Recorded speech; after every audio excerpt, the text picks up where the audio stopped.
I'm Isabelle Gonthier, Chief Assessment Officer at PSI Services, and I invite you to delve deep into the world of testing with me. Every episode, I'll be on the virtual couch with experts from the testing industry, engaging in conversations about the latest developments in our field. Your quest for testing knowledge starts here. Well, hello, everyone, and welcome to this episode of the Tried and Tested podcast. Today, what we're going to do is we're going to talk about the importance of brand for credentialing bodies. And I have the pleasure of meeting with Paul Bishop. He is the president and CEO, I should say, of the WPI, which is the Water Professionals International. So happy to be here with you, Paul. Welcome to the podcast. Well, thank you as well. I appreciate you accommodating me and joining us here in New Orleans. I appreciate that. Yeah, absolutely. We're team tagging for your big conference here in New Orleans. Yes, it was just kind of an opportune. We had invited you to speak, and then you were like, "Hey," and my team was excited for me to be part of your podcast. So I was like, I couldn't wait. And we kick off this afternoon, and then really tomorrow is the beginning of our conference here in New Orleans. Well, this is great. Yeah. I'm definitely looking forward to it. Yeah. So as part of our signature for the podcast, we always ask our guests to kind of talk to us a little bit about their journey, your background in terms of how you got involved in assessment and credentialing. Can you tell us a little bit more about your story? Yeah. Well, getting into credentialing assessment was kind of happenstance. I was actually recruited by a headhunting firm for the opportunity. I've been with WPI, formerly Association of Boards of Certification, for 17 years. But prior to that, I had worked as a lobbyist. When I got out of college, I was a lobbyist for healthcare, women's healthcare. And then I moved from there to Iowa Medical Society, where I managed the political action committee and again, lobbying on state and federal issues. And then there's kind of life changes. I started my own consulting and moved from that to juvenile diabetes. So my emphasis has always been in public health service. And then this opportunity really came along to just make a difference in water, the environment. And from there, we were 17 years ago, we're now 52 years old, but we had been around, but we really hadn't really embraced the sort of certification to the best practices. And so part of what they brought me on was to, kind of right the ship and help us do that. And it's been a journey. It really has. It's been fun to see. We are kind of the little engine that could. We have larger organizations, the Water Environment Federation, American Water Works, who really came together and formed us. But truly, we were brought in to bring standardization certification to the water and wastewater industry. And so really over the last 2 decades, we have strived to, in partnership with PSI, really as our go-to on that for expertise and subject matter expertise, and all that has really brought us to where we are today. And it has helped really, so my journey has been not necessarily typical. I mean, I had a political background, an English major background, but here I am and love what we do, because ultimately I see this opportunity. I see credentialing, especially for our water environment professionals, as a way to truly elevate a profession that, we talk about nurses, we talk about our frontline, our public health system, but no one ever really looks at and talks about where their water comes from. We take that very much for granted. Yeah, but it's so critical when you think about it. Water is everything. It is. And it is. And yet we take it for granted until you have a boil order or until something goes wrong. So to me, that has really been what I have tried to use, or, use our credentialing service as a way to promote, recognize the professionalism and bring awareness. Like so many other industries, we're facing a crunch with recruitment, and view this as a true opportunity to, I look at it as a way to elevate, as a way to honestly recruit, not a barrier entry, but more to, and so often our people kind of look at it as, oh, why do I have to do it? But ultimately, we're trying to change the narrative that this is something you should take pride in.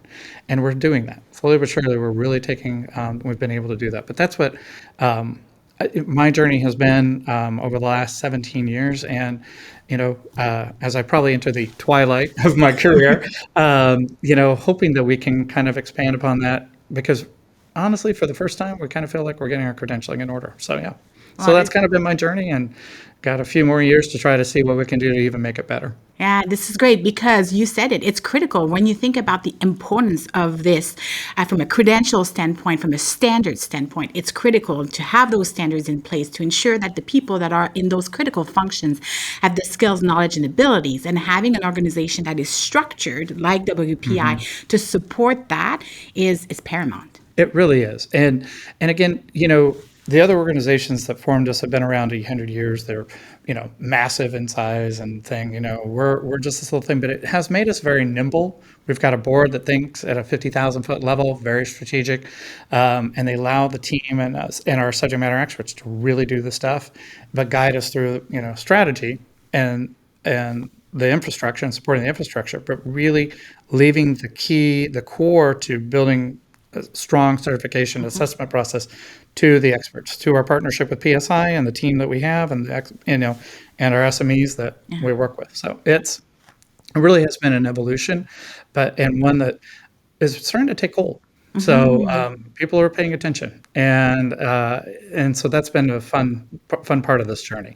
Not with Alan's trials and tribulations dealing with state and provincial governments, but not from a lack of trying. They just face even more hurdles than we do. Yeah, In terms of absolutely. it. It's navigating the complexities and Oh, the political situation and the politics? resources. And who says politics? You told me that wasn't your background, so I No, had no, to not at include it. all politics at all. Though I started early and I still dabble a little bit, but the politics of when I got into it when I was 22, 23 to now in my 50s is different. Yeah. It's not as collegial as it once was. So, but the cool thing about what we do, or the interesting thing is, we're apolitical. Yeah. Water, to your point, affects everyone, whether conservative, liberal, Doesn't independent. matter. It Yeah. doesn't matter. And so, water, you need it, Yeah. and it's imperative. So Yeah. it's fun, and we try to bridge that and say, look, this isn't about what you think or your ideology. This is about, water is something we all need. And so let's get over the politics of the situation and get to what we need to do. And having a workforce that provides clean water is essential. Yeah, Absolutely. you just don't have it if you don't have the men and women on the front lines doing their work. I mean, and that was evident during COVID. They were there. So yeah, it's Yeah. necessary. And now a short break. Hello, tried and tested listeners and fellow testing enthusiasts. I'm Isabelle Gonthier, your guide through the fascinating world of credentialing. Each week, we dive deep with expert guests to explore the hottest topics in certification and licensure testing. If you're enjoying our journey through lifelong learning and innovation, take a moment to subscribe wherever you get your podcast. And if you know someone passionate about testing or curious about the latest testing trends, why not share this podcast with them? It might just be the inspiration they need. Thank you for tuning in and being part of our community. Remember, sharing knowledge is one of the best ways to grow our industry together. Keep listening. And it's interesting because, the word water is so critical to everything you do. So, and you went through a process of rebranding your organization. It used to be, you mentioned it, the ABC, the Yes. Association of Board of Certification, which was not very specific to the domain you were in. That's being generous. Absolutely. But then you went to WPI, Water Yes. Professional International. So really, when you think about that process, you went through that rebranding effort. Yeah. And I need to mention that you've won an award, a very prestigious award, the Yes. ASEA's 2023 Gold Circle Award in the rebranding campaign. Congratulations for Thank that. you. Yeah. So what motivated, well, I think I know what motivated the rebrand, but can we expand a little bit on what motivated the rebrand and what were the main goals that you were looking at achieving? Well, so the rebrand became official in 2022. We actually launched it with our conference in 2022 in New Mexico. So it started in 2021. COVID, so everything was a little messed up. We're still at the tail end of COVID. But what really what got us there was, to your point, Association of Boards of Certification. Well, ABC is a moniker. Nice. Everyone can kind of do that. Yeah. And it is a moniker within the water industry for our exams.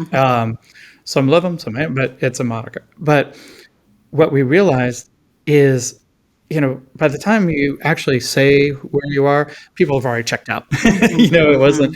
It was hard. And to your point, when we were created, there were boards that actually oversaw certification, but over the last 50 years, that had morphed and mostly certification was being done by agencies. Some had oversight boards, but most were advisory, but there's still a few residual ones in Colorado and a few other places. But it wasn't a moniker that or a name that really told what we were doing, said what we did, or relevant at 50 years later. And so we partnered with David James Group out of Chicago.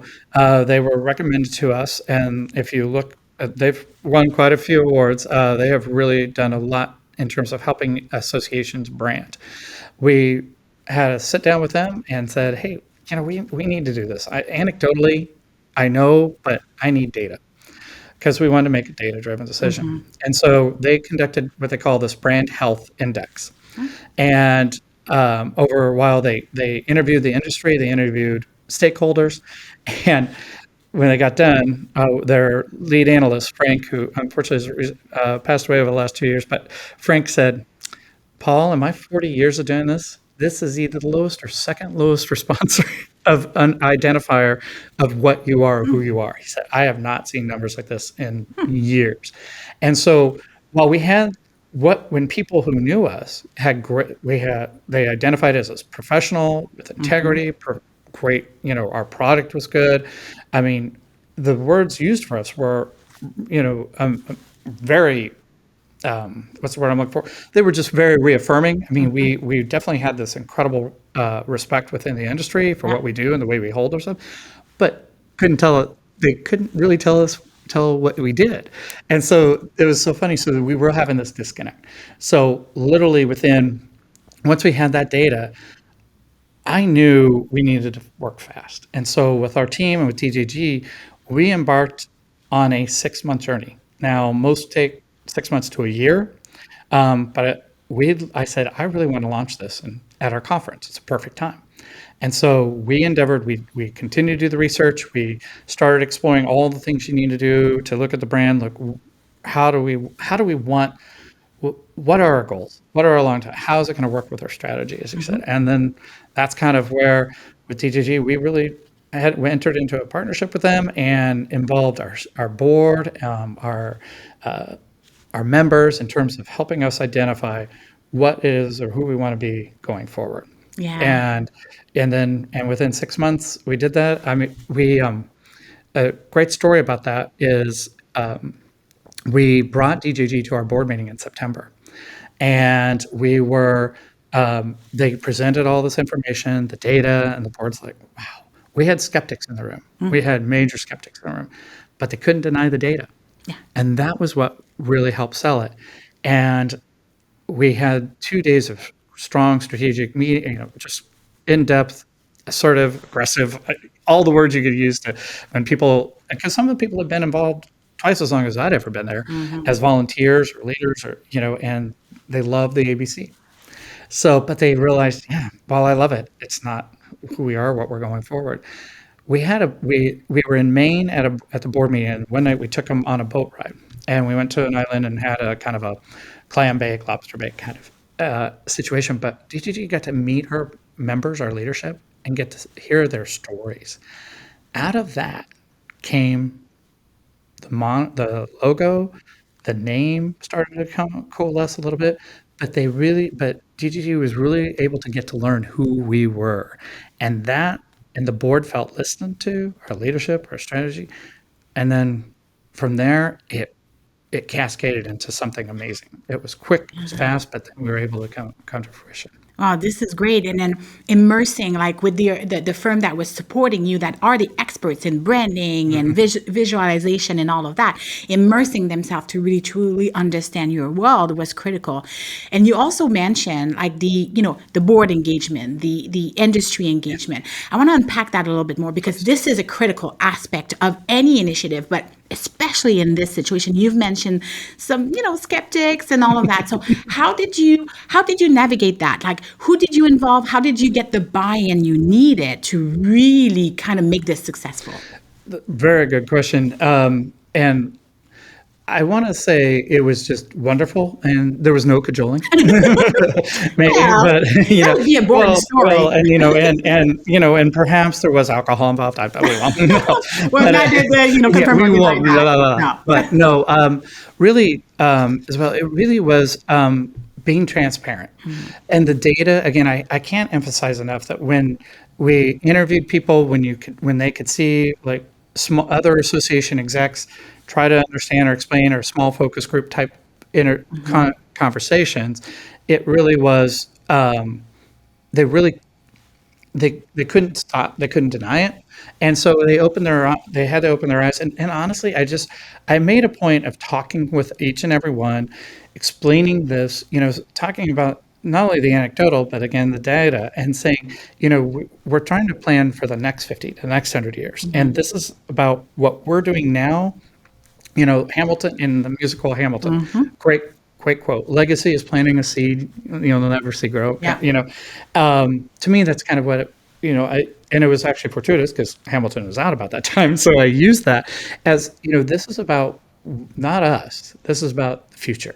And I think that really appealed, but it was bringing them on the journey. It was, and again, the whole DJG thing, but it was bringing all the leadership and key volunteers, key members to, into the fold, but in a very transparent and open, and asking for them to be open. And then it was having these very organic, but very open and transparent conversations about what it means to be an organization that's service to others. Our mission is simple. It is to create a better operator, to create an environment for water operators to be professionals. And, when we had over the last, so this was 21, 22, so 4 years ago, but prior to that, my first 13 years or so, we really, when I came on, we kind of lost a little bit of our way in terms of being mission focused. And when we recommitted ourselves to that, and again, through this process, what is the mission going forward?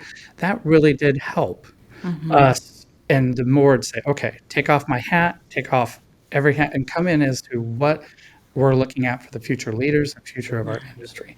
And it wasn't without some incredible difficult conversations, but it was acknowledging those people who had reservations, listening to them, addressing their concerns, not getting defensive. Sometimes that's easy to do, especially when I could see the road ahead. And I think if any CEO probably is, you know this as well as the leaders, you kind of see that road. And I often use the metaphor, the analogy of a train leaving the station. Sometimes, I'm on the train and yet your board's on the platform. Yeah. And so it's not that they don't want to get on the train with you, but you got to give them a reason. And so that really was a way for me to learn how to, I'm one of those, I move pretty fast. So it was the time though, patience, understanding, and letting people have their voice. And that, I think, again, with that immersive time with DJG, they held the same philosophy. And so when they were presented with the data, when they were then presented with a potential logo or out of that dinner that night on the boat, or after the boat ride and the dinner, DJG the next day came with a picture on a napkin of a lobster. Oh, okay. So, hey, here's your, Starting point. But it was kind of funny. But out of that conversation, actually, came an understanding of what the logo was and actually the colors. So the DGG actually learned a lot because of that conversation. They got to know our people, again, back to that point that you made. And that from there, they were able to ascertain, a color scheme. And then things started to coalesce for them. And then again, for our team, our team was so engaged in terms of creating potential names and doing things, but then we were paying DJG to do that, but it really was an opportunity to get that buy-in, and even the board wanted to put names in, and so I think it was I don't want to say gamification, but I want to say it was we made it endeavor that people could be proud of and want to participate and use the creative juices, to kind of see something different. And again, you've got professional engineers in the room. You've got some. That's not mixed. It's a mix of stakeholders. They're not necessarily. That's not in their wheelhouse of being creating a logo or something. And it's kind of fun. And the professional engineers creating logos is is always cute. Stick figures and whatnot. But but it really was that I think just continually listening and being transparent, and not having any hidden agenda, knowing that if at any time we might have to pivot and being open to that. Yeah. I really, really like what you said around. There's a few things, nuggets from my perspective, where anchoring back into the mission, I think, is one key important element here. The engagement, the buy-in of your stakeholders is to kind of like make sure they're following along, that you might be going fast, but you know what? Sometimes you need to sort of step back a little bit and say, come on, people, and give them time to absorb, to understand, and for them to feel heard. I Yes. think that is, some of those elements that are really important. One of the things that, as part of this rebranding and how you wanted to position WPI or the organization positioning, was to kind of look at yourself as a partner, a problem solver. So how did you actually translate those concepts into the visual identity that we've talked about, the messaging, and the overall strategy? Well, when we moved from ABC and then became Water Professionals International, it was very intentional. All three words, incredibly intentional. Now, please understand, in the water wastewater industry, water wastewater sometimes feels left out. Water reuse, recycled water feels left out. There's collection. There's different things, and wastewater often gets kind of the the kind of the The short end of the yeah, the stick. short end. Thank you. Yeah, and so yeah, thank you. And but but we asked them again. That was the thing. Take off your wastewater hat. It's water. Yeah. Whether it's water, wastewater, whatever What it type of is. water it is, Yeah. doesn't matter. The water is, I mean, the same water we had millions of years ago, the same water we have today. Yeah. So it hasn't changed. It hasn't gone anywhere. It keeps getting recycled. And so when we were able to get over that hurdle, so then you get water. And then we're looking at, well, we want to create professionals. But our scope is also, I mean, our Canadian members make up a quarter to almost a third or more of our membership, but also our revenue, and are incredibly valuable. So to me, in doing this, we wanted a brand, we wanted a name that also imparted, to your point, that partnership. To me, no one goes in this world completely alone. Your success does not come from being, solo. It comes from those partnerships, and so we try to do that, through our branding, through the visualization of using the, and that's what came out of the that boat ride was using purple. Purple is usually a water reuse, but also sometimes it's also in wastewater. So we use the purple as part of that. And then we had the blue for the water. And then the green in our logo represents the sustainability. And then there's a water drop at the bottom of one of the W's that combines that all. But again, and that was part of that, was that the partnerships, we looked at the organizations that we had worked with and that have been part of us and said, this is where we want to go, but we want to, and, we don't view seeing it alone, we view this as, and so it really grabbed the new name, gave them a place. I think I gave them, okay, we can see that. You're working with certifying individuals, you have this international scope, and you're all about all water. And I think it opened us up to being able to have a seat at the table, and being able to say, we're not looking at just one aspect of our industry. We're the whole industry. Yeah. We're not looking just at certification. We're looking at training. And I think, so for me, that's kind of the brand, the visual side of that really did kind of help us create, enter into these partnerships or have conversations with people, because now we're more encompassing. We're not limiting ourselves to being boards or this whole certification thing. We're about the entire water environment industry. And that, I think, was really the catalyst for why we became WPI, that was a moniker that everyone could stand on. Yeah, as a they could board. align to and Yes. engage with. Yes, and then, and again, to your point, we're not having a hidden agenda. It creates a transparency in understanding, and that we've just continually perpetuated, is that we are who we are, and through our partnerships, we're stronger, and we will help. And we have always sought to engage with others, because being small, but being as the piece of the pie of water and vibrant air, we saw this as really something we needed to be intentional about. And I'm always about the win-win. I that has always been a moniker for me, and that has always been something I've always strived to do. And this honestly gave me the ability to kind of be able to say that with confidence, but with clarity and purpose, with the mission, and the name just it didn't create any barriers. Like before, ABC kind of almost created a barrier. And the WPI was, I think, more welcoming from a visual standpoint, but also from, oh, okay, water professionals. All right, at least I'm halfway there. Boards of certification, people are like, I'm leaving the room. It almost sounds a little scary, but now it's kind of more inclusive, more engaging, and it provided that opportunity to reset that kind of mindset and perspective. Yes. Yeah. And so very true. And that's exactly what we did. It allowed us to do a reset. That's a very good word. And that to me is why, and since that, in the last 2 years, it really has proven that has come to fruition. Yeah, no, this is amazing.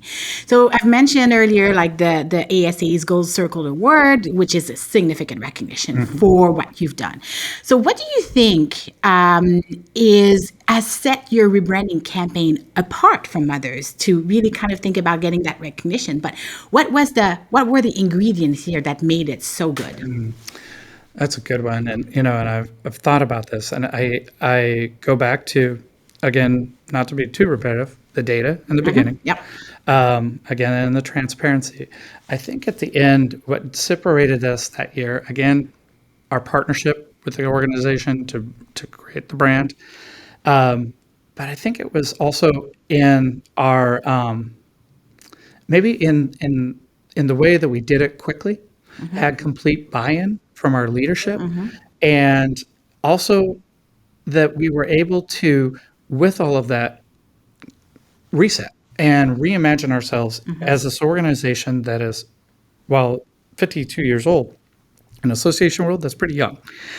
But we kind of like when you graduate college, kind of reinventing yourself. And I felt like it really gave us this, we were able to encompass all of that in this rebrand, adjusting, kind of changing the mission or updating it to be a little more in line with the WPI, our visioning, all of that.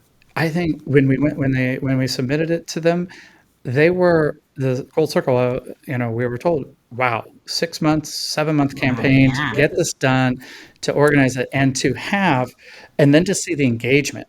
The most amazing thing, the other data that came out of this was once we released it, our newsletter, our websites went.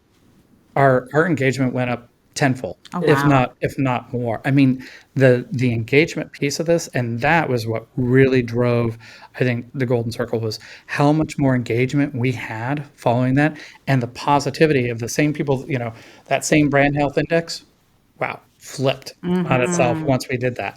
And that was also the goal. We had incredible data to show that this branding campaign changed the perception of our organization. And that, I think, is probably what impressed the committee most, if probably was the deciding factor, was that data-driven approach before and after, and being able to truly document the differentiation in terms of Google searches and a response and time on our website, time in there, because we had completed this incredible rebrand, just not in the way we look, but in the way we act and portray ourselves out in the world. So it changed how people engaged in so many ways, and the behaviors around the organization, the brand, and the association to it. Right, and it was more than just we need to put a new web address in. It really was a wholesale change in the way we looked at ourselves and the way we projected outwards, and that, I think, too. And then when you could see that in the analysis and in the focus groups and in the data, I think for the committee, what I understood is pretty easy to differentiate and very easy to say, wow, this was that. And when you looked at where we were to where we are, night and day. Yeah. So one logo was probably about 50 years old. The other one 5 months. The 50-year-old was, it was pretty, you couldn't even put it on t-shirts. It was just one of It those wasn't, logos. yeah. Yeah. But it's interesting though because you said it earlier. You didn't throw away what you had. You built from it. So you've changed, you've evolved, but you also continue to use that kind of ABC legacy, which We I think do. is also really important. So you're not discounting that. You're actually building from it. That's very true. Actually, we have used the ABC because of that, and our exams account for 95% to 97% of our income. So our membership is small. We're 100, 120 members, but surely, the bulk of our revenue comes from that membership. But you're right. So we have maintained the ABC moniker for our exams because it has people identify that as an industry standard. Our exams have become Yeah. an industry standard. And again, in partnership with PSI, we're on the press. Actually, this week we released our brand new exams, and we are excited. And our partners, our members are incredibly excited by that.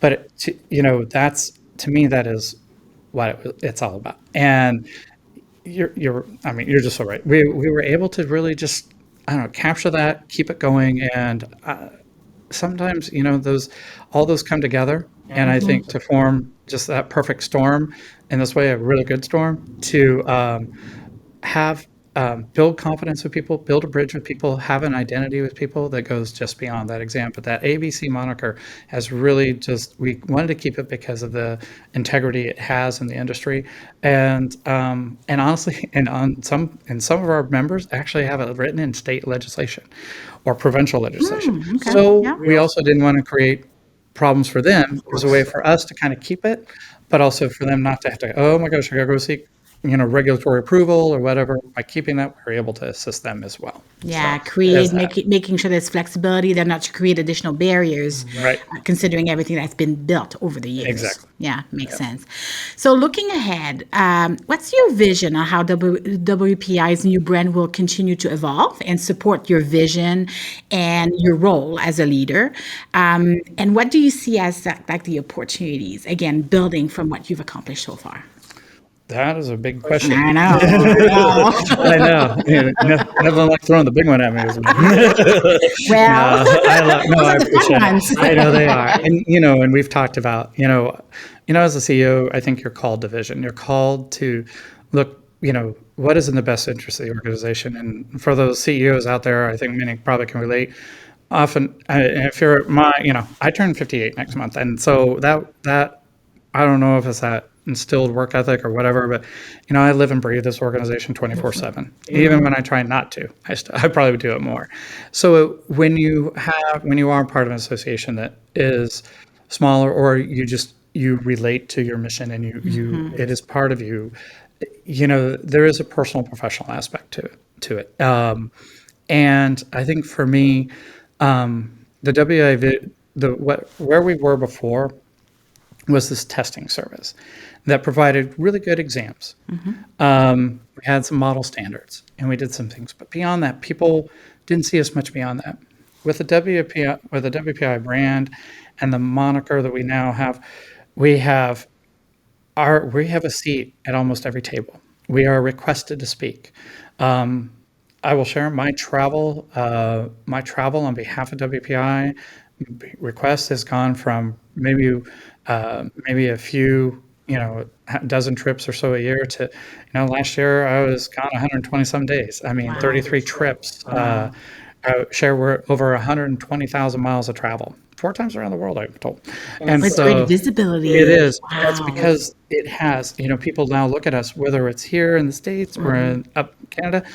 This year, we did a pilot project in Kenya just in November, and we certified 29 out of 40 students that went through a week-long class. It was amazing, but going there and seeing their enthusiasm, that I think is, to me, that was really, over the last 2 years, that was probably a keystone moment for me, is just how Kenyans, we now have inquiries from over half a dozen African countries, and we're in Albania, the Caribbean, and others, but where people are like, we want to be a part of this. We want to be part of who you are, what you represent. And to me, that is kind of that culmination. Like, okay, we did do the right thing, and this is really cool. But doing that pilot project also made me realize, wow, how small in the world we are, as people, but as an organization, how we can reach others, and the responsibility that comes with that, and the hope that we gave the students in Kenya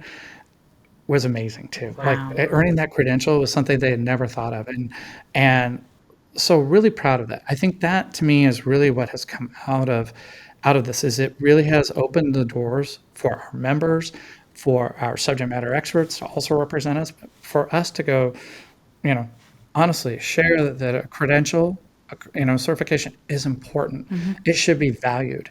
It brings brings stability. It brings integrity to not only to an organization, but to the person who's Yeah, getting it. And credibility. really Yeah. credibility, you're right. And so much so. And, as someone who's always been in public health throughout my career, wastewater operators, when COVID hit, they brought trailers in. They didn't leave their plants. They were there 24/7 for 3 to 4 days, and then they would shift. People don't hear those stories, but if you don't have it, you don't, without clean water, without these men and women on the front lines, you don't have research, you don't have hospitals, you don't have community, you don't have business or medical breakthroughs. I mean, water is critical to every aspect of our lives. And I think we are able now to better showcase that because when you hear water professionals, you kind of know what you're going to get. Yeah. ABC, you weren't so sure. Yeah. And we still have the ABC brand as part of that piece of us, but now we're able to honestly fulfill our mission of creating a professional workforce and bringing people, hopefully being able to retain and recruit people to come into the workforce. Well, that impact, I really, really appreciate that story about Kenya and Africa and the interest when you think about that global impact. And, from a branding standpoint, I think very purposeful, like with the Water Professionals International. Yeah. So, Yeah, really. And it's so funny because you kind of, there's few still, even when we did it, I would say 99% of the board, and even those who supported it.